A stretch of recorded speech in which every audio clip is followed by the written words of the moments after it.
السلام عليكم walaal ii waran door jaamaco bal iska warrama walaal caafimaadka ka warrama walaal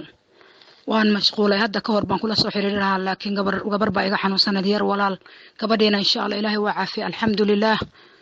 walaalow waxaan ku wada maanta bishaaro kuwa khayrka isku bishaareeya Allah ina ka dhigo adduuniya aakhiraba bishaarada khayr ilaahidan kuwa isku bishaareeya Allah ina ka dhigo inaga inta islaama sharkana Allah ina ka xijaabo ina ka dheereeyo walaalo waxa weeye waa taan sogayno dawooyinkan qaatay dhowrka ahaa ilaahay baa mahad walaalo alxamdulillaah ilaahay baynu mahadnaqaynaa caafimaadka ilaahay baa bixiya dawaduna hada waa dawo ilaahay subxaanahu wa ta'ala adiga kugu guuleeyay insha Allah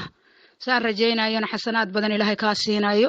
dad badan insha Allah ilaahay ku daweyn doono kuwa cunay ama ku daweeyay ama kuwa cuni doonana ku daweynayo ilaahay baa mahad walaalo waxaan tagay dhakhtar xamar baan laba dhakhtar ka tagay waan isbaaray jirooyinkii aan ku sheegay sonkorta u weynayd walaalo alxamdulillaah ilaahay baa mahad leh in la iga waayay oo mataqaana ay sonkortii aan la yiri ma jirto ayaan kuugu bishaareynayaa infectionkii oo kale ilaahay kuuma daraade gaaskii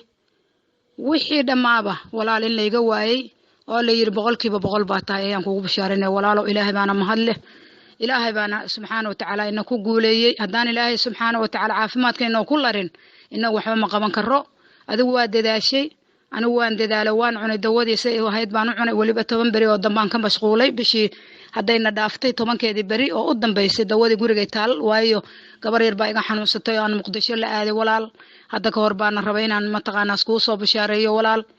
laakiin waxa weeye laakiin waxa ay qabsaday yacnaha iyadan ku mashquulay haddana ilaahay insha Allah iyadana way noo caafiyay walaalow taasaan ku sheegayaa ilaahay kuma daraade idinkuna iska soo warrama waxa kaloo aan ka wareysanayaa qofkii raba dawo sonkorta dawadeeda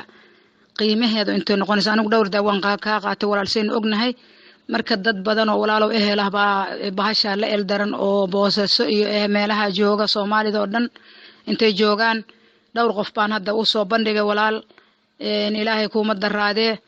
kuwa kalena walaal waan uga warramayaa wixii la iga rabo oo wareysi iyo in layla yeeshana walaal diyaar baan ahay ilaahay inooleeyo ilaahay idmo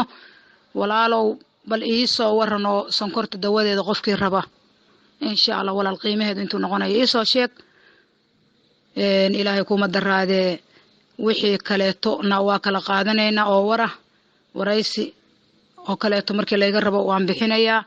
cod hadaan soo duubayo inaan ku soo duubo adigu soo diro insha Allah oo adiguna de la wadaagto